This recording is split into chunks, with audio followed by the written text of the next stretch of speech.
Hello दोस्तों, एक बार फिर से आपका स्वागत है मेरे यूट्यूब चैनल KRC जहां सिलेक्शन एग्जिट है। तो दोस्तों, अभी जो है बिहार शिक्षक भर्ती की परीक्षा अब काफ़ी नज़दीक आ चुकी है और इससे पहले जो है मैंने रैपिड फायर रिवीजन क्लास जो है लगातार चलाया है, तो उसे आप तो ज़रूर देखिए और अभी लगातार चल रहा है। तो आज हिस्ट्री का जो है आधुनिक भारत का रैपिड फायर जो है वो लास्ट क्लास है रिवीजन का। तो आप लोग जो है इसे देखिए और 400 प्रश्न जो BPSC द्वारा जो है विभिन्न परीक्षाओं में पूछे गए हैं उन सबका संकलन जो है 4 वीडियो में दिया गया है। तो आप लोग जो है डिस्क्रिप्शन लिंक में जाकर उसे देखें और जितने भी क्वेश्चन है वो BPSC में पूछे गए हैं। तो ये आपको फ़ायदा होगा क्योंकि बार बार जो है क्वेश्चन रिपीट किए जाते हैं। तो इसे ज़रूर देखिए और वीडियो अच्छा लगे तो शेयर और सब्सक्राइब करना ना भूलें। तो चलिए आज हम लोग शुरू करते हैं 330 नंबर क्वेश्चन से आगे बढ़ते हैं। इससे पहले जो सेशन हुआ है उसमें सारे क्वेश्चन आपको मिल जाएंगे। तो आज का पहला क्वेश्चन है, भारतीय राष्ट्रीय सेना या INA की स्थापना किस वर्ष हुई थी? तो ये 1942 में हुई थी। ठीक है। अगला क्वेश्चन है, इनमें से 1945-46 में दिल्ली में हुए INA के मुकदमों के पक्ष में पेश हुए वकील कौन थे? तो वो भूलाभाई देसाई थे। तो देखिए सारे क्वेश्चन जो है BPSC में पूछे हुए क्वेश्चन है, इसलिए मैं बोल रहा हूँ कि बार बार देखिए इसको। नेक्स्ट क्वेश्चन है, आज़ाद हिंद सरकार के निर्माण की घोषणा जो है कब की गई थी? तो 21 अक्टूबर 1943 को।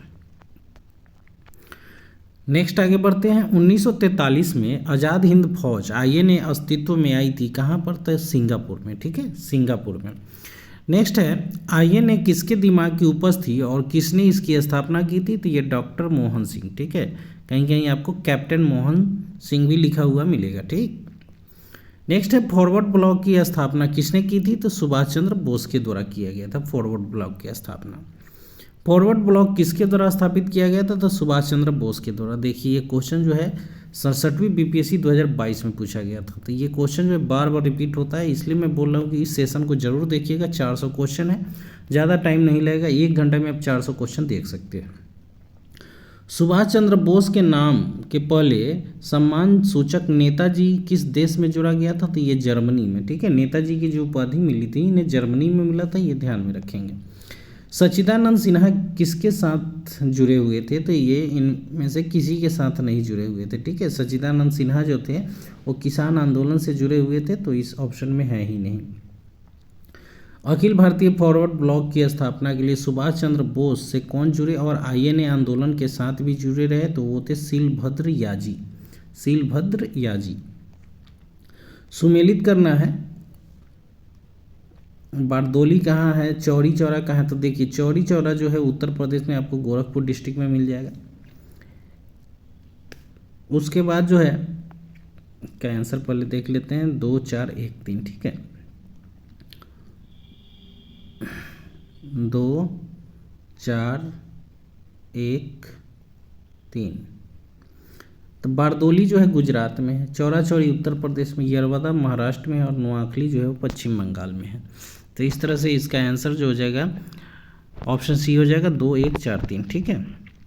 कैबिनेट मिशन भारत में आया था, कब आया था ये आपको बताना है। तो कैबिनेट मिशन जो है 1946 में आया था, ऑप्शन में है नहीं इसलिए होगा इनमें से कोई नहीं। ठीक है, 1946 में आपको याद रखना है। इसी के कारण जो है इसमें 3 आदमी जो अंग्रेज आए थे इसीलिए इसका विरोध भी किया गया था। कैबिनेट मिशन की अध्यक्षता किसके द्वारा की गई थी? CP लॉरेंस के द्वारा। ठीक है, CP लॉरेंस के द्वारा इसकी स्थापना की गई थी और इसमें 3 सदस्य जो थे स्टेफोर्ड क्रिप्स थे और क्लीमेंट एटली थे। क्लीमेंट एटली नहीं, ये भी अलेक्जेंडर स्टेफोर्ड क्रिप्स और सर लॉरेंस थे। ठीक है, ये 3 आदमी थे अंग्रेज, इसीलिए इसका विरोध किया गया था। इनमें से कौन कैबिनेट मिशन के सदस्य नहीं थे? तो ये वेवल नहीं था, वेवल तो उस समय गवर्नर जनरल था। तो देखिए पैथिक लॉरेंस, स्टेफोर्ड क्रिप्स और AB अलेक्जेंडर, ये तीनों सदस्य थे कैबिनेट मिशन के। वह कौन सा अंग्रेज अध्यक्ष था, कांग्रेस अध्यक्ष था जिसने क्रिप्स मिशन और लॉर्ड वेवल दोनों से वार्ताएं की थी? तो अबुल कलाम आज़ाद थे। ठीक है, कांग्रेस के अध्यक्ष थे जिन्होंने लॉर्ड वेवल एवं क्रिप्स मिशन दोनों से वार्ताएं की थी, तो अबुल कलाम आज़ाद थे।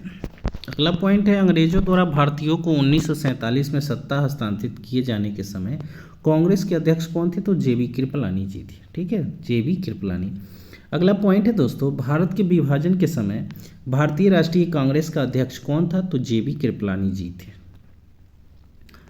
नेक्स्ट पॉइंट है, सन 1947 के मध्य भारतीय राष्ट्रीय कांग्रेस के दिल्ली अधिवेशन की अध्यक्षता किसने की थी? तो ये डॉक्टर राजेंद्र प्रसाद जी थे। ठीक है, 1947 में डॉक्टर राजेंद्र प्रसाद। इलाहाबाद में संपन्न कांग्रेस कार्यकारिणी समिति की बैठक 1942 में निम्नलिखित सदस्यों में से एक सदस्य भारत की नाजीवाद, फांसीवाद तथा साम्राज्यवाद विरोधी निश्चित रुख के कारण जापान के विरुद्ध गिरिल्ला युद्ध की अपनी योजना के पक्ष में बहुमत जुटाने में सक्षम हुए थे। वे कौन थे? तो वे जवाहरलाल नेहरू जी थे। ठीक है, नेक्स्ट है, नागरिक सेवाओं के लिए प्रतियोगी परीक्षा प्रणाली का सिद्धांत स्वीकार किया गया था 1853 ईस्वी में। निम्नलिखित में से किस अधिनियम के तहत लॉर्ड कॉर्नवालिस को अपनी काउंसिल के फैसलों को रद्द करने का अधिकार मिला था? तो 1786 के एक्ट के तहत। ठीक है, 1786 के एक्ट के तहत भारत सरकार अधिनियम 1935 ने समाप्त की किसको? तो प्रांतीय द्वैध शासन व्यवस्था को। ठीक है, प्रांतीय द्वैध शासन व्यवस्था। नेक्स्ट है, स्तंभ 1 को स्तंभ 2 के साथ जो है सुमेलित करना है। इसमें कौन किसका पुस्तक है और लेखक है। ठीक है, तो देख लेते हैं। History of the free movement के जो लेखक थे वो एक का ए हो जाएगा, 2 का ई हो जाएगा। ठीक है, history of the free movement in Bihar, इसके लेखक बंकिम चंद्र चटर्जी हो जाएंगे। के दत्ता हो जाएंगे। और एक का ए हो जाएगा, history of the freedom movement in India, Tarachand थे। आनंद मठ आप लोगों को याद ही होगा, बंकिम चंद्र चटर्जी, एफ होगा इसका। प्रिस्पेक्ट्स ऑफ जीसस और आवर इंडियन मुसलमान, तो इसको देख लेते हैं हम लोग। 4 का क्या होगा? तो 4 का सी हो जाएगा और 5 का बी हो जाएगा। ठीक है, 4 का सी हो जाएगा। तो प्रिस्पेक्ट्स ऑफ जीसस पुस्तक के लेखक राजा राम मोहन राय थे। और इंडियन मुसलमान जो थे वो W हंटर ने लिखा था। ठीक है, तो इस तरह से आनंद मठ आप लोग को याद ही है, बंकिम चंद्र चटर्जी ने लिखा था। और history of the freedom movement in Bihar तो के दत्ता ने लिखा था। और history of the freedom movement in India तो ताराचंद ने लिखा था। बहुत ही इंपॉर्टेंट क्वेश्चन है, ध्यान से याद रखेंगे। नेक्स्ट है अगला पॉइंट, अमेरिका में फ्री हिंदुस्तान अखबार किसने शुरू किया था? फ्री हिंदुस्तान तो वो तारकनाथ दास थे। ठीक है, नेक्स्ट है अगला पॉइंट, इंडियन अनरेस्ट के लेखक कौन थे? तो ये थे वैलेंटाइन सिरोल। ठीक है, इंडियन अनरेस्ट वैलेंटाइन सिरोल। उपन्यास दुर्गेश नंदिनी के लेखक कौन थे? तो बंकिम चंद्र चटर्जी जी थे। ठीक है, निम्नलिखित में से किस अखबार का प्रकाशन पटना से होता था? तो इंडियन नेशन। ठीक है, इंडियन नेशन का जो प्रकाशन होता था पटना से। झंडा गीत किसने लिखा था? तो श्यामलाल गुप्ता पार्षद ने लिखा था। श्यामलाल गुप्ता नहीं है यहाँ पर, श्यामलाल गुप्त पार्षद जी पूरा नाम था उनका। 1908 में बाल गंगाधर तिलक को जेल हुई थी कितने वर्षों के लिए? तो 6 वर्षों के लिए। ठीक है, 6 वर्षों के लिए। नेक्स्ट है, प्रथम भारतीय जिन्होंने स्वाधीन भारत में गवर्नर जनरल का पदभार ग्रहण किया था वो सी राजगोपालाचारी जी थे। कौन से प्रसिद्ध भारतीय गुरुदेव के नाम से जाने जाते थे? वो रविन्द्रनाथ टैगोर जी थे। ठीक है, रविन्द्रनाथ टैगोर। अगला पॉइंट है, जय जवान जय किसान का नारा किसने दिया था? तो लाल बहादुर शास्त्री जी ने दिया था। ठीक है, लाल बहादुर शास्त्री। नेक्स्ट है, किसके द्वारा मंदिरों में प्रवेश के अधिकार के मांग की प्रस्तुति के कारण 1899 में तिरुलेनवाली में भयंकर दंगे हुए थे? वो तो मारवा। ठीक है, मारवा में। नेक्स्ट है, भारतीय राजनीति में 1947 के बाद किस महिला ने सर्वाधिक योगदान दिया था? तो अरुणा आसफ अली ने। ठीक है, अरुणा आसफ अली। अंतरिम सरकार में वित्त मंत्री कौन थे? तो लियाकत अली। ठीक, लियाकत अली जो मुस्लिम लीग के सदस्य थे। हम बहुत बड़ी भूल करेंगे यदि हम बिहार की जनता और उनके मंत्रिमंडल को लीग के नेताओं के हिंसक और असभ्य आक्रमणों के आगे आरक्षित छोड़ देंगे। वर्ष 1946 में यह बात किसने कहा था? तो सरदार वल्लभ भाई पटेल जी ने कहे थे। 1946 ईस्वी में बनी अंतरिम सरकार में राजेंद्र प्रसाद के पास कौन सा विभाग था? तो खाद्य एवं कृषि मंत्रालय। नेक्स्ट आगे बढ़ते हैं, 1923 के बनारस हिंदू महासभा के अधिवेशन की अध्यक्षता किसने की थी? तो पंडित मदन मोहन मालवीय ने की थी। अगला पॉइंट है, फ्रंटियर गांधी का असली नाम क्या था? तो अब्दुल गफ्फार खां। ठीक है, अब्दुल गफ्फार खां। राजेंद्र प्रसाद कहाँ के रहने वाले थे? तो ये बिहार के सिवान जिले के जीरादेई नामक ग्राम के थे। ठीक है, रामचंद्र शर्मा किस गांव से थे? तो ये अमहरा से थे। ठीक है, अमहरा। नेक्स्ट है जगत नारायण लाल को किस जेल में भेजा गया था, तो बांकीपुर जेल में डॉक्टर राजेंद्र प्रसाद के साथ। ठीक है।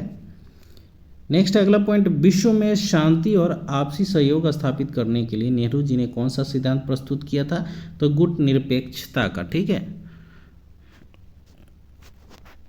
राज्य विभाग की स्थापना किसकी अध्यक्षता में की गई थी, तो सरदार वल्लभ भाई पटेल की अध्यक्षता में। स्वतंत्रता पूर्व बिहार में निम्नलिखित में से किस एक वर्चस्वशाली जाति नहीं थी, तो वो कुर्मी जाति नहीं थी। ठीक है, कुर्मी जाति नहीं थी।